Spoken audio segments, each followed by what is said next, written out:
You have to overcome fear. Fear is what blocks most people from advancing their knowledge. And Yep. when you do that for long enough, if you walk through fear, when you say you're not going to be stopped, you encounter your second enemy, which is clarity of mind. And clarity of mind is a very devious one. It sounds like you start realizing, I think I know this now. And that is a mistake. You must tell yourself, I need to say no, I don't know it yet. Continue asking questions, to continue learning from people like you, from others, other companies during conferences. That is a great framework for us to learn from, to force yourself to continue to gain knowledge and to Yep. learn from others, which maximizes your growth rate.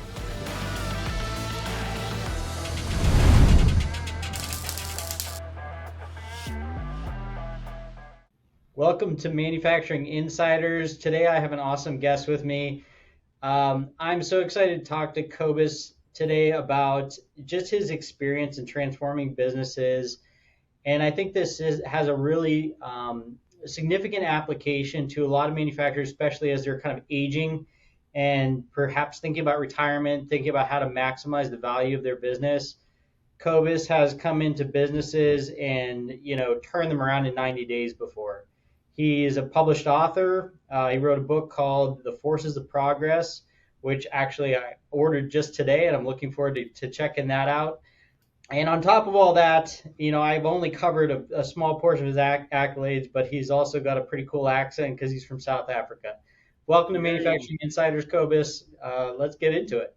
Thank you, Nate. Really excited to be here and to give your audience some value of what I've learned over the years. Yeah. So you said today you're at a client's place. What are you doing there? Well, this is a company that was just acquired by private equity, and they manufacture mobile homes, and we are taking them to the next level. So, some of these concepts that I'll be talking about here, we are applying here. But it's very exciting concepts. We're not only accelerating their throughput through their plant, we are accelerating the development of the people. And we'll talk about that later. So, the previous owners were pretty dysfunctional, and these people have been left behind with technology, and now we are catching them up, and our processes are a perfect fit to get people to become green belts and black belts, and also to adopt technology to get back to where their competitors are. So you're a master black belt in Yes, that's continuous right. improvement, lean.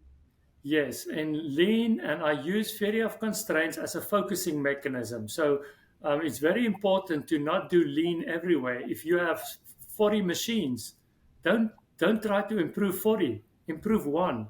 And that's the value that I'll try to describe here, which can really let your balance sheet pop and let your income statement pop with very little effort. That's the wisdom of what I've discovered the last 30 years. And so you're referring to the overall equipment effectiveness terminology there. Yes, yes. If you use that's a lean term. If you Google that, you get a ton of hits. Everyone around the world is using overall equipment effectiveness (OEE), and that's basically a percentage of, if you run a machine shop, what percentage of an 8-hour shift is your spindle turning really. Right. It's not that simple, but that's a simple way of looking at it. But you can also apply that concept in an engineering environment or in a legal environment or in a knowledge work environment where you define which are the value added tasks and you look after a week what value added tasks did which people complete, and you rank the people from top to bottom like Jack Welch did, and you get the behavior of the people change because now they see they're getting rewarded if they're good at the top of the list Right. for creating value added, or they're at the bottom of the list. So techniques like that just gives you an instant change in the behavior of the people are really powerful. Yeah, and you actually answered a question in my head as you were talking about is how would you apply this to someone that's not running a piece of equipment. Obviously in my business I'm always interested in ways that I could improve the efficiency of the team and the effectiveness, and so that makes a lot of sense. You're more or less identifying what is the real value they're bringing to the table, and how much of that are they doing versus all of the other things?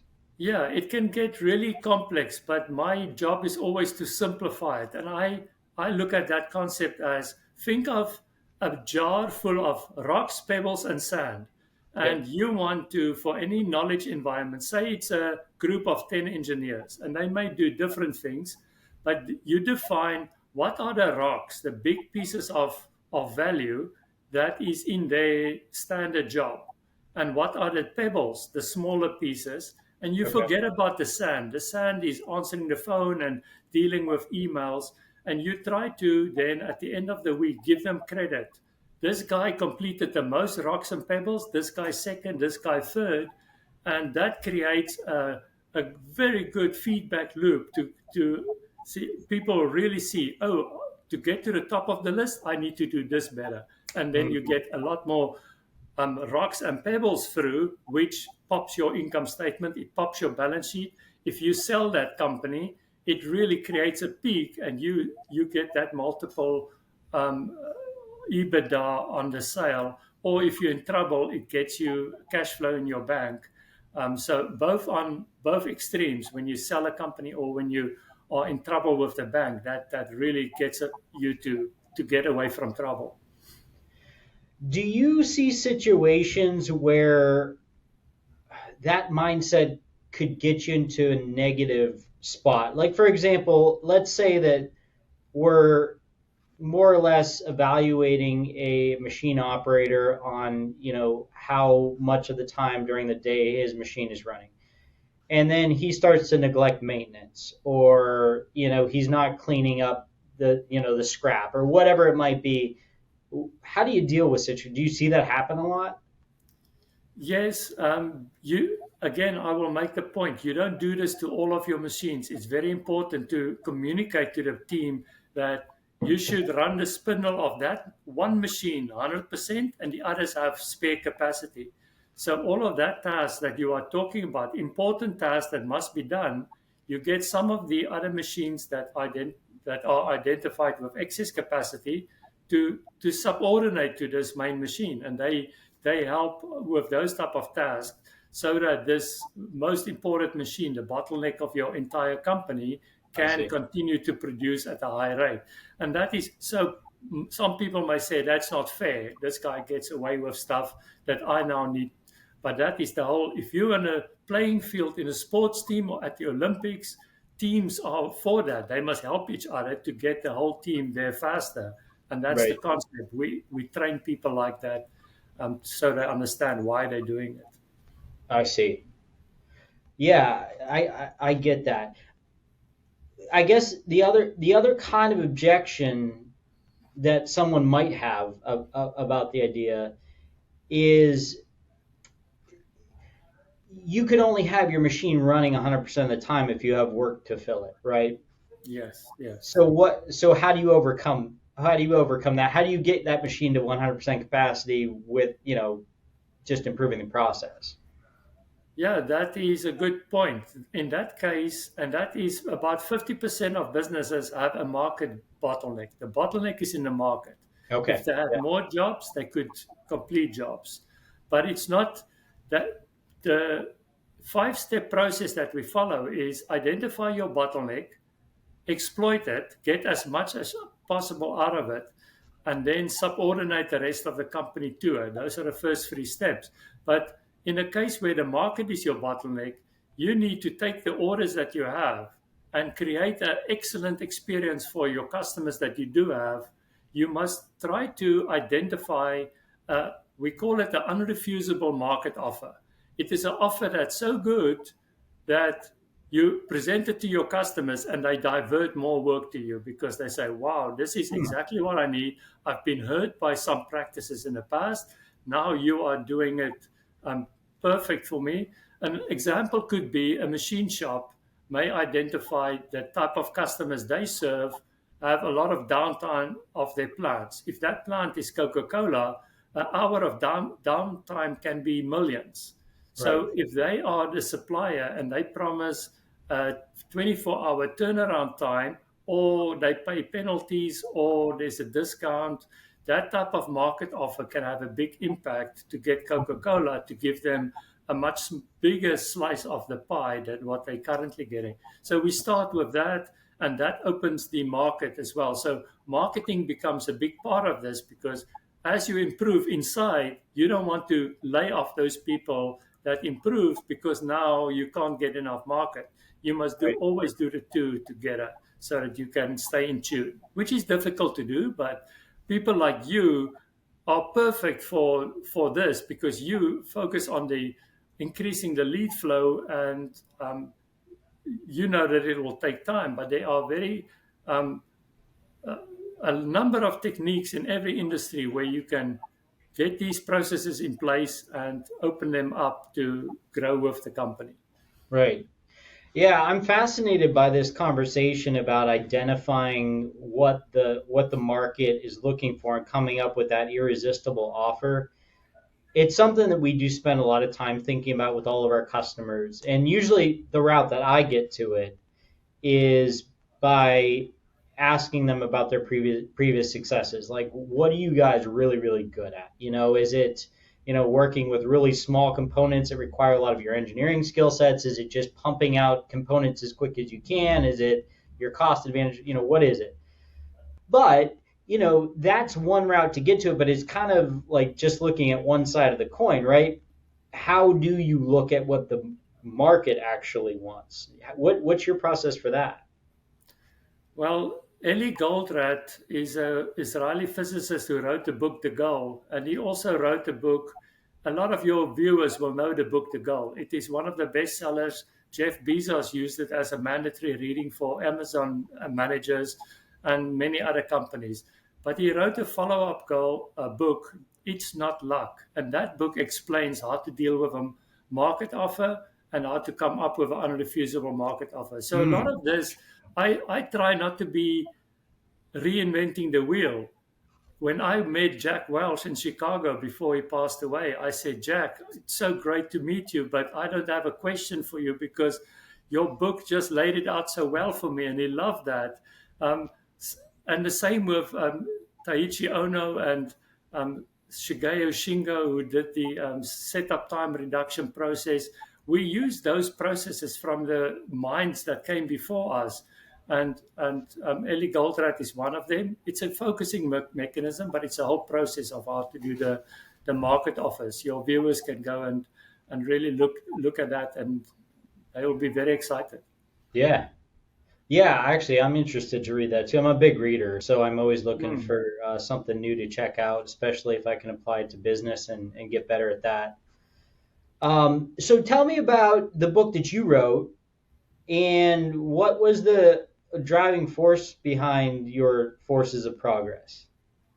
Yeah, I was never going to write a book, but I started in the 1990s. I went to the Navy. I didn't have a choice at that time. It was mandatory, and the Navy made me do things that I would swear were impossible, which Right. was fortunate for me, because I started to understand I'm not the best judge of what I'm capable of. So Yeah. then I started to go. I left. The last time I had a job was in 1999. I went as a coach. I just approached companies and I said, I will work with you and your team. You only pay me 10% of the incremental EBITDA that I generate for you.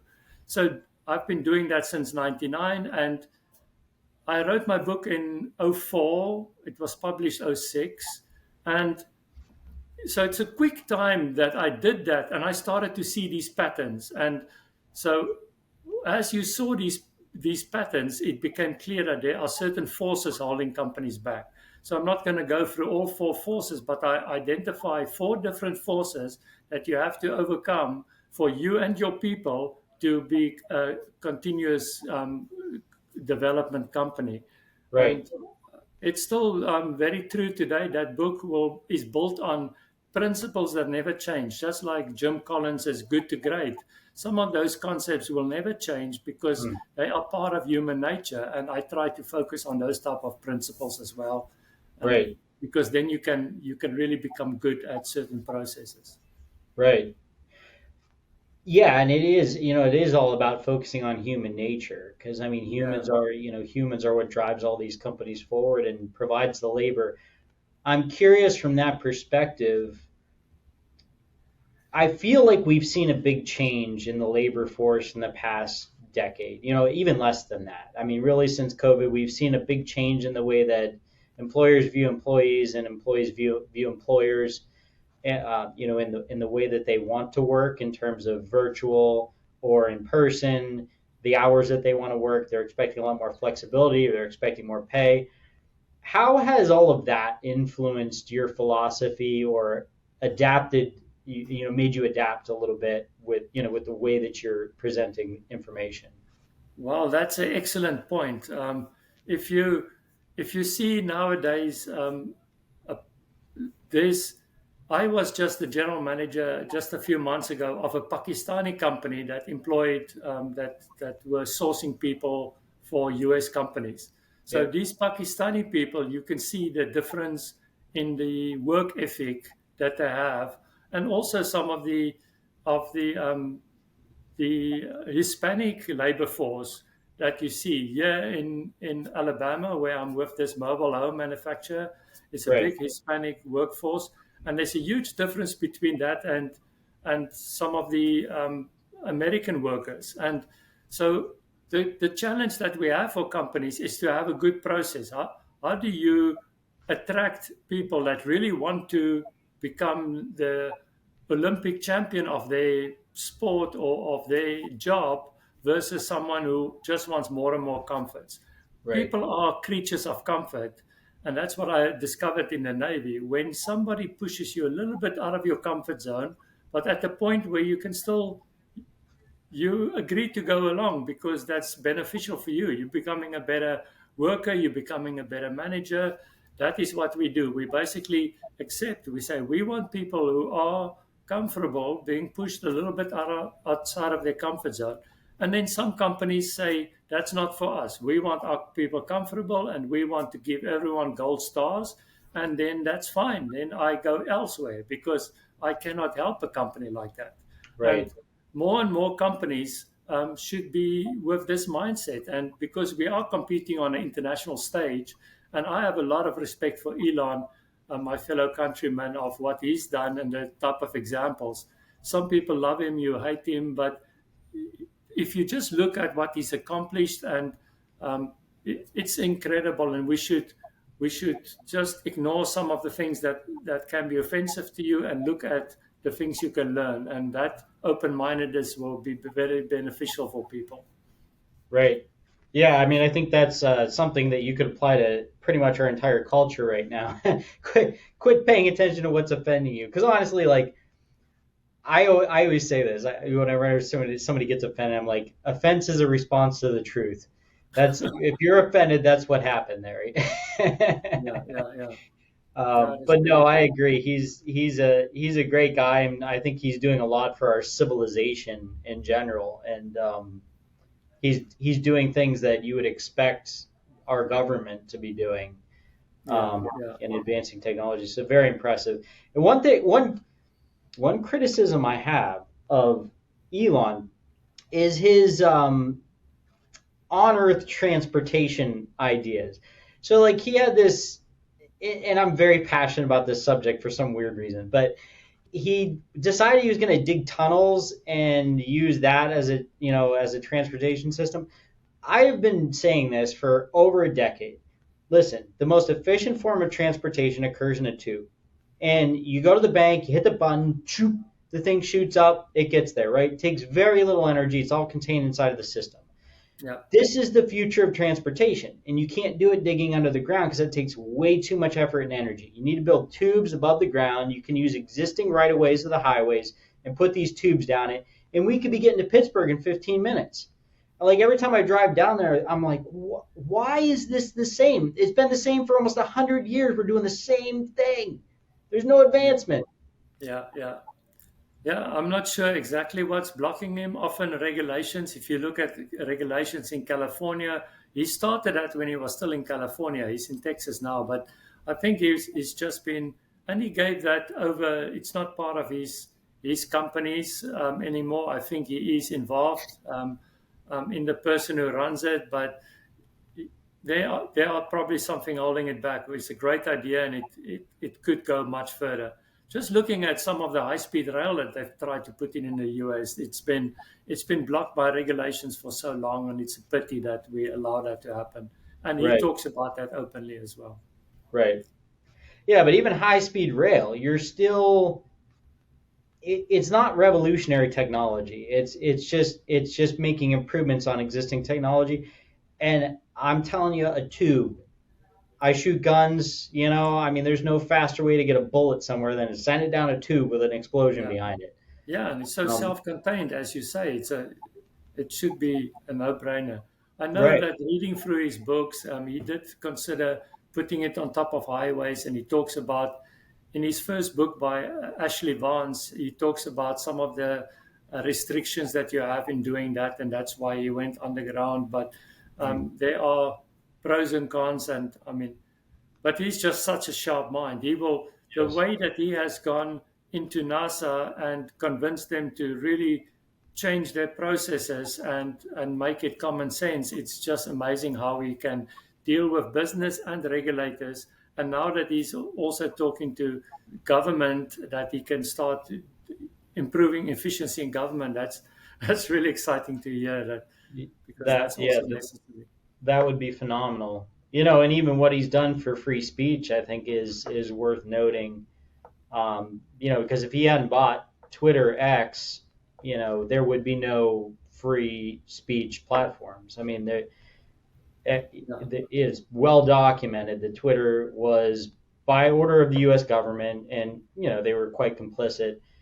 Suppressing people that should not have been suppressed, removing yeah, people yeah. from their platform, and Facebook, Instagram, they're all still doing it. Yeah, yeah. So And yeah, of he's course. taking huge personal risk in doing that, right? A lot of Yeah, people would not have stuck their necks out, but he just believed in the principle, and he should be respected for that, absolutely. regardless of which side of the fence you are on. I mean, that demands respect, and he's setting a really good example of somebody who can think clearly. But a Yep. lot of those principles, I try to take it to one company that needs it most, either a company that has to be sold or a company that's in trouble. And how can you quickly learn from people like Elon to accelerate the people? I have a website called yoursensei.org. And when people do training, they get education credits in the system. And every type of training must be combined with doing. So they do it by doing an A3 diagram, which is for one person to solve a problem, or a Kaizen event, which is for a group of people to solve a problem. Then that gets documented, and they get their yellow belt up to their master black belt through the system. And Hmm. that is a way I try to teach people, but then throw them in. Like Elon will just, he will just give you a task that you have to do this by this time, and get it done. And so Right. this is a more structured way of getting people to get to where they think they cannot go in a very short time. So that's how I'm still learning. I'm learning from other companies all the time. I take my clients to talk at international conferences where Mazda and Embraer and all different companies from around the world will be presenting there, so that they can open their eyes and see what are other companies doing, and what can I learn. That openness is something that I learned it from. It's in my book, The Forces of Progress. But Carlos Castaneda said there are four forces that stop a person from becoming a person or a man of knowledge. It is, you have to overcome fear. Fear Hmm. is what blocks most people from advancing their knowledge. And Yep. when you do that for long enough, if you walk through fear, when you say you're not going to be stopped, you encounter your second enemy, which is clarity of mind. And clarity of mind is a very devious one. It sounds like you start realizing, I think I know this now. And that is a mistake. You must tell yourself, I need to say, no, I don't know it yet. Continue asking questions, to continue learning from people like you, from others, other companies during conferences. That is a great framework for us to learn from, to force yourself to continue to gain knowledge and to Yep. learn from others, which maximizes your growth rate. Right. No, I mean, just the first two steps you described, I can definitely relate to, and I think of examples on both sides of that. I think a lot of people, and these are the idea people, the people that are always like, oh, I have this great business idea. And you're like, you're never going to do that. Come on, man. That's a fear thing, right? But then Yes, yes. there's the know-it-alls, the people that think they have it all figured out and they're not open to, to feedback and they're not open to learning. And that's definitely very detrimental as well. So Yeah. yeah, I'm excited to read more about that. I think it's going to be a good read. So tell me about your decision to, and I don't know, do you want to talk about the machine shop? I wasn't sure if because it sounds like it's still kind of in progress. Yeah, we can talk about that. I mean, I've been charging for a difference in EBITDA that I've been making for a long time. So since I've been doing it now for 25 years, so it makes sense for me to become a business owner, right? So Yeah. once you once you've helped many companies that are in trouble, and you put all these processes together, and that's I'm doing, and I'm acquiring companies now. So is this going to be the first one that you've personally acquired, or have there been others? This will be the first one. I've had others where I had a small stake, but this will be the first one where I'm a majority owner. Okay. And why did you pick this particular company, and why did you pick a machine shop? Well, I had to wisen up. For a long time, I've been trying to buy companies that are distressed, and the old debt becomes such a burden. People are angry at each other. The lender wants to get back at the company, and you just can't get a deal done where new money can come in and continue without the ugly bankruptcy, which takes a long time. Right. So, um, and I've been helping these companies through the bankruptcy process. I'm a certified turnaround professional, and I deal with um, M&A companies. My previous partner was Tom Goldblatt with Ravinia Capital. Ravinia Capital sold companies, large companies, and through that process, you can learn what is required to sell a company at the top level. And now I'm just doing that for myself, and it's very exciting. And so this one, we didn't make the mistake of trying to go with some uh, unprofitable company. We went with a very, very profitable company. Okay. Very profitable means it's got no debt on its books Yep. because they are cash flush. They've paid it off long ago, and you can get new debt in. And this was just a retirement situation, and Sure. so we look at those type of factors to identify it. But it's always different risk. Every situation is different. So I can't say these are the criteria for every good deal, but it's general good advice. Don't go for a very distressed company and think you're going to get a bargain. A lot of these companies you can buy for $1 when they're really distressed in a tough. When the market cycles will tell you. Sometimes in a market cycle, people throw their valuables overboard, like in the old ships when they go into a storm to save the ship, and that type of thing happen in a down cycle. And you buy companies for $1 because people just want to get rid of the losses, but you can be smart by going upstream, and a more profitable company is a much better secure way to get the company. Otherwise, you waste your time for a long time. Sure. So as the guy that identified this business and decided that you wanted to buy it, this is the part that I really think is going to appeal to some of the older machine shop owners, the older manufacturers that may be considering retirement. What did you look for? You know how to value businesses, and I think you're probably a lot more well positioned to do that than a lot of people that buy businesses. So just tell me, like, kind of what was your thought process? Yeah, I wanted to find a situation it, that's not too competitively bid. At Ravinia Capital, we will create a book for a business, and then we send that out to 300 to 700 private equity companies and um, a lot of family offices and private investors, and we have timelines for the different processes, and that's very competitive, and at the end the person who wins that process pays top dollar for the company. So we're trying to find a company that's not so well marketed, that has maybe the broker in this case was not one of the top brokers in Chicago. It was a younger broker that's getting going. So that gave us and it was a much smaller company. So it was not that widely advertised. And it gave us a bit of a in on a situation that we liked. So the owner was very experienced. They really understood the game of machining, but Yep. they did not understand the marketing game.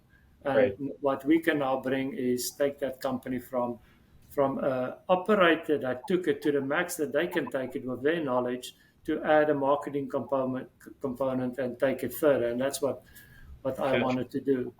So okay, so yeah, and that kind of like goes to back to something I've been thinking about as you've been talking. When you talk about this 90-day turnaround, I would assume there's some diminishing returns that happen from what you're doing there, right? And so then you need to go ahead and grow the top line by bringing in that new business. Yes, yes. Yes, you can if you're in a situation where there's no top line growth, and sometimes you can't get that top line growth in 90 days.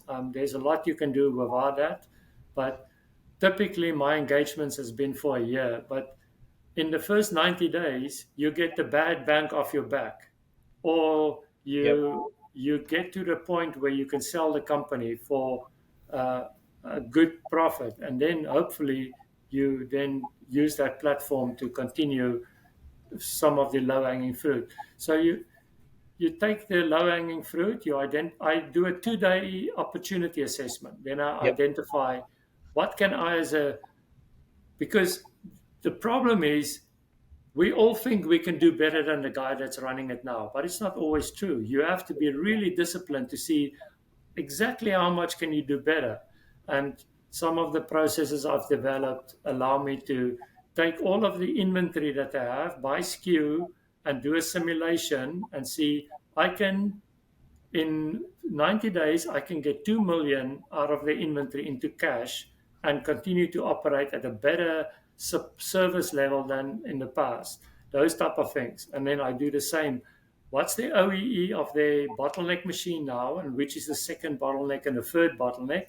And if I open that up, what is the impact? Or they may have 7 locations, and I look at with these 7 locations and where the bottleneck is, can I run it as 3 locations?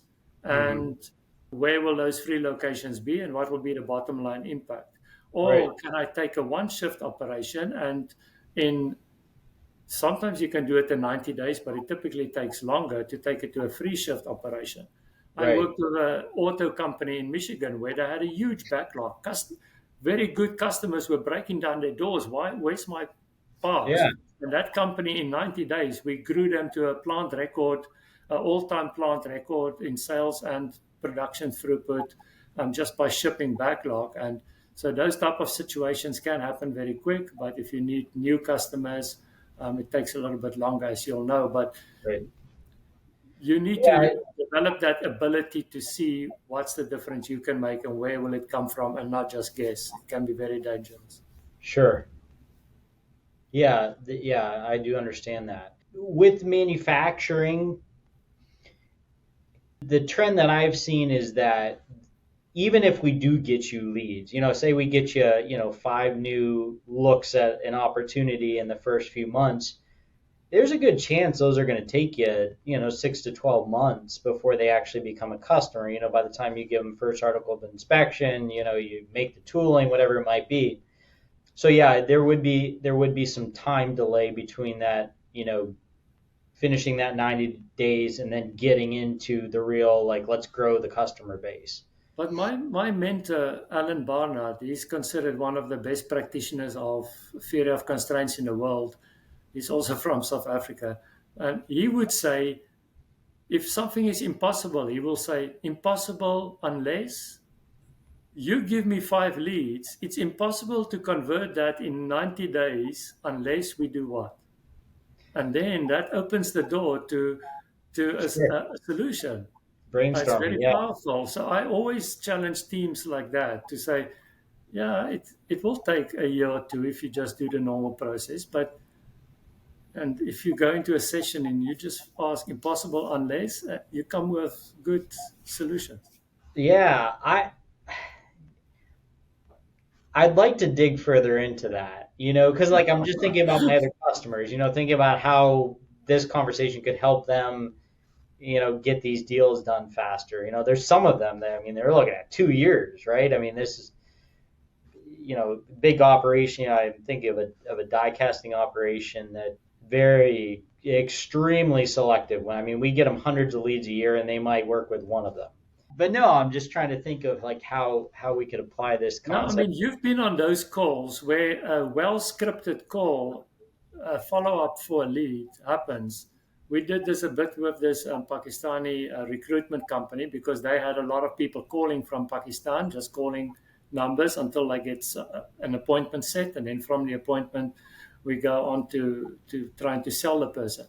If you Right. come with an unrefusable market offer, but you do it the Socratic way. Socrates says if you give a person the answer, you block that person forever from reaching that conclusion himself. So Right. you ask the person the right questions during that call, and you get them to an aha. But it's a planned um, uh, conversion. You Right. plan. It's not always the same questions because they have free will and they will take you different places. But you Yep. have to train your team who does that next appointment or that follow up call on the lead to do a unrefusable market offer in a Socratic way, and that then you get that cognitive dissonance we call it. You get the person on the other side.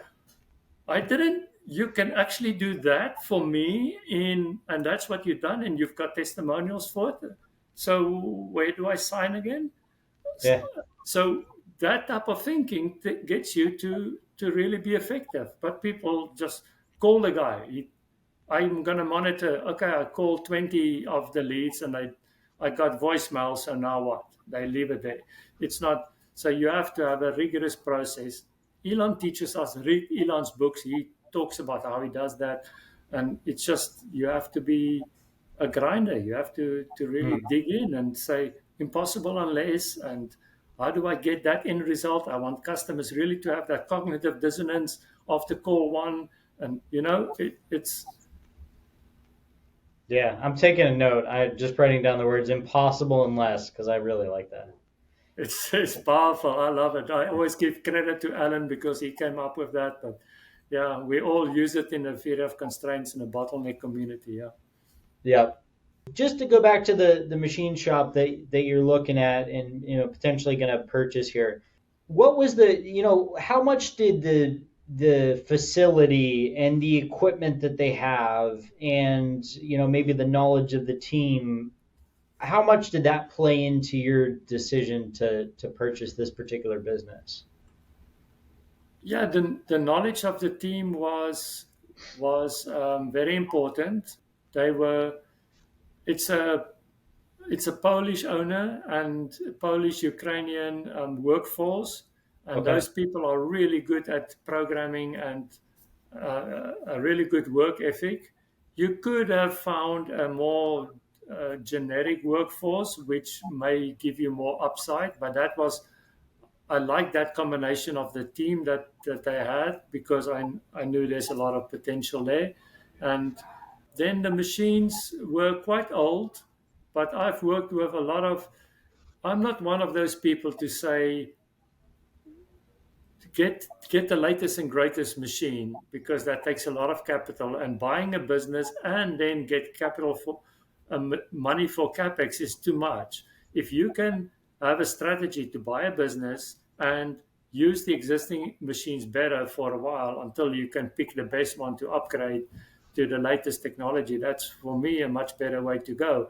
And I that's see. what we found here. We found quite old machines, but they have been upgraded. It's the owner has done some upgrades, so they're not they're not junk. We can also continue to do upgrades. So we like that capital plan that he was using, and the type of customers he had.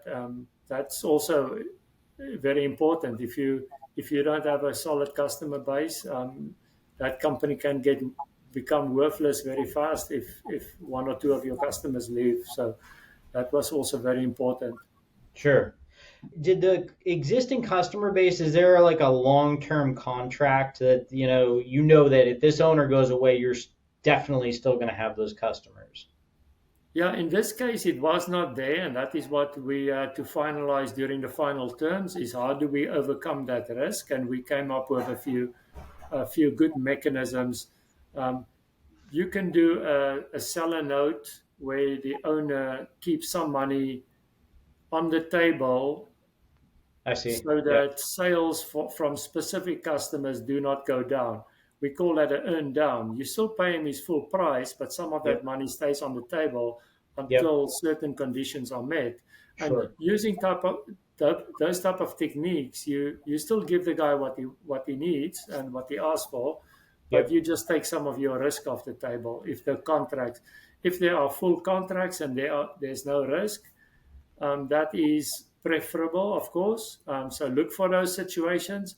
But if they're not there, find creative M&A ways, merger and acquisition ways, to contractually leave the risk with the seller. And that's what we've done in this case. Understood. So when a machine shop owner is selling his business, what are you usually using that EBITDA number and a multiple of that to determine the sale price? Yes, yes, that's what you typically use. That's what we used in this case. And in Ravinia Capital, which I mentioned, we sold many businesses. Most of them go like that. The valuation is, if it's a family business and it's run by an owner operator, then you get a very low multiple, 2 to 3 times EBITDA, because you have to replace it with professional management, and Right. and they sell it for not EBITDA but seller discretionary earnings, SDE. If you Google that, you'll see the definition for the difference between SDE. It's similar to EBITDA. It's not the same. Then you get a lower multiple. As soon as you can prove that you're a hands-off owner and you have a general manager in place, and that is going to go to get with the company, then private equity players like that, they will come Right. to the table. Then you pay 4 to 6 times. And if you have a strong growth record and a good technology story and all of that, then you can go really high with your multiples. And it's all, you have to understand those factors to demonstrate that you're getting in at this level, but your return is going to be it's almost teed up for you. We always try to show a buyer that this situation is teed up for them. Here are the growth stories. So Right. as a seller, try to get a professional that can help you to tell that story in the best way financially. It's an Right. operational story because you're going to say these machine and these people can do this, and this because of these technological factors, and that's what's important to Right. to really sell it. Right. Yeah. And I mean, I make that same point in some of the stuff that I've written and made videos about that, when you're looking to sell your business, your thought process should be along the lines of setting the future owner up for success and Yeah, making sure that because that's going to make him comfortable and he's going to pay you more for the business. And the way that I pitch it is if you have a lead pipeline and you're consistently getting new leads, that's going to make me a heck of a lot more comfortable buying your business because I know that even if I do lose current customers, I'm always going to be feeding in new ones. And so, I describe the mechanism of doing that, between having a good website that tells your story and has your compelling offer and yes, has good SEO. So yeah, I think we both kind of have the same goal. We just take a little bit different, routes to it, I guess you could say. yeah, yeah, yeah. Yeah, it's very important to combine the lead generation and the marketing practices with internal continuous improvement. Internal continuous improvement is supposed to, I call it a leaky bucket. If you lose customers, you just put pressure on your sales force to sell so much more. So try to fix your leaky bucket by having perfect performance and perfect quality, really good technical features on your product, stay ahead of the game. That gives your sales force the best platform to sell from, and then they only all what they bring in is growth, not just keeping you at the same point. Right. What do you think is the biggest mistake business owners do uh, when they sell their business? If they haven't talked to you, you look at it afterwards and you're like, man, you should have done that. Yeah, a lot of them, if they are multiple locations, they leave a lot of money on the table in supply chain, in inventory, because they have not become as lean as they possibly could. So we do a very quick, in 48 hours, 24 hours, really, I can do a simulation to show how many millions is just tied up unnecessary. So Mm, that's one area. Other areas, they people tell them we maxed out on people. We need more people here, even in an engineering environment or in a legal environment. A legal company, any large company, can be fall in the trap of we think we are using our people optimally, but actually the value added that they give you every week is a fraction of the time that you pay them. So we use a similar concept than OEE, overall equipment effectiveness, to people, overall um, employee effectiveness, and we right. basically see what. And by doing that type of improvement, you get a bunch of lawyers to then give you much more value added every week, and all of a sudden you don't need 20% more. It's perfect in those situations where people were scrambling for labor during COVID, and there were situations before as well where certain industries just couldn't get the skilled manpower or even managers to grow, and Right. this is perfect for that. So that leaves a lot of money on the table, because if you can just ramp that up to the time that you sell and make your income statement pop, you project that growth forward in a sales situation and you benefit from it. So it's a double whammy for an owner to do that. Right. Yeah. Yeah. And the COVID period did kind of force people to make some of those adjustments, I guess, from an, obviously uneducated perspective, but they're like, we have less people. We got to do more with less. Right. That's right. Yeah, yeah, yeah. Just curious, how much of, when you look at a manufacturing facility, a lot of times when people talk about improving efficiency, reducing labor costs, the conversation automatically goes to automation. How much of that do you utilize in your process for transformation? Yeah, that's a great question. At this facility I'm right at the moment, um, the new private equity owners just took it over. The deal closed a month or two ago, and there's another person that just wanted to bring in technology, and we said, no, hang on. We first need to see what can we do with what they have.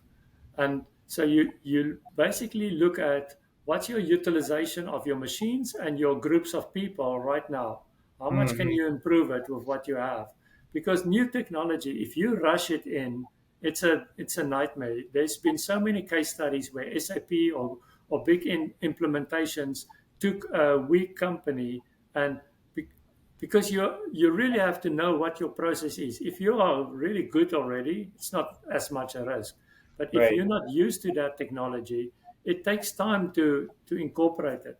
So by right, getting your people to world class with what they do now prepares them for the technology. I make, always do that. And then the new technology comes in and they say, we are so confident about what we do now. We know how to identify the downtime of the machine, how to get rid of it, how to run a Kaizen process if we want to improve any specific group of people or group of machines. Bring this technology, we're going to have a plan for it, and we're just going to kick it out. And so you have to bring that confidence in your people first. If you have it, fine, but Otherwise, lead with that until you get to a good comfort level and a confidence level. Then you bring technology in. I always do it that way around. Yes. Saves you tons of money. Yeah, that's a great point. Yeah, because I mean you're basically just creating a bigger mess for yourself. Not only that, but this technology costs money to incorporate. I mean, Yeah. robotics and things like that cost money. Yeah, and the Um, companies, those companies often benefit from it. They will say that our average implementation saves you so much money. It's not the case. There are so many cases where we companies suffer and they benefit from it because they will charge extra hours yep. during the implementation. And sometimes you are totally at their mercy because now you've got your ERP system ripped apart and they are busy putting the new one in. There's a company in California we work with that's in that situation. They've been in between two systems for 2 years and the costs are millions and millions of dollars just bleeding out. And Right. so get Yeah. your people operationally in peak condition and then you go with that. Yeah. That's Yeah. normally good advice. Yeah, absolutely. Yeah, and I don't know how many people would think about it that way. So I think it's really important to emphasize that point. And it's not that hard. It's you get a coach like me, an external coach or consultant. Some consultants just want to charge per hour. I charge for a difference in incremental EBITDA. I like that because that's my way of saying to myself, impossible unless. I mean, Hmm. because I force myself, I have to make a difference this month, otherwise I don't get paid. And Yep. so, but it's not many people like me. But try to get a consultant that has a really good testimonials and track record that can really get you results, and they normally they worth their weight in gold. Who can work with you? Like, do you have a specific type of company, size of company? Who could reach out to you and use you as a consultant? Well, I work with Morris Anderson. They are a large workout shop. They get calls from the banks that are in trouble with some of their asset-based loans. Those companies are hundreds of millions large, and but I also buy small companies, 2 million to 8 million in revenue. So and anything in between. I know that's a very big range, and but we will select companies that have the appetite for for doing something. We want to work with like-minded companies that want to make a big difference, that want to Hmm. get some good results, and but manufacturers, distributors, but even knowledge workers like engineering companies, those type of companies are all good Yeah, for us to help. yeah. I mean, you have a huge amount of experience, and like I said, I can't wait to take a look at that book. I definitely appreciate your perspectives, and you started out as a mechanical engineer, right? I mean, you still are, but did Yeah, you? I'm a mechanical engineer. From day one, I started to work in late 80s. From day one, I was really an industrial engineer. My first job was in a big industrial environment. We made export containers and refurbished locomotives, and so I've been in so many different industrial environments. But I'm really an industrial engineer now, but I qualified as a mechanical one, and it's really the thinking processes that they give you through that qualification that helps you also understand the continuous improvement techniques, the lean concepts, Yep. the people processes. How do you get people to really start caring for their job versus just looking at the clock to go home? And those type of processes excite me, and that's what I've been after. And I look for situations where that's needed. Yeah. Well, yeah. I mean, you have a ton of insight. I really enjoyed our conversation today, and hopefully we can work together down the road. If somebody wants to reach out to you, what's the best way to do that? Well, they can email me at Kobus, Kobus, at rcpi-capital.com. Yep. That is my main email. That's probably the best way, and then we start a conversation from there. Cool. Yeah, and we'll throw a link for the book into the bio of the YouTube video. and that way somebody can pick that up if they want. Thanks so much for joining today, Cobus. Enjoyed our conversation. Enjoyed our previous conversation too. Seems like we always have good ones. Thanks a lot for coming on Manufacturing Insiders today. No, thank you for having me, Nathan. Well done for what you are doing, and I'm looking forward to working together. We will make good music together. Awesome. All right, Thank thanks. you. Bye.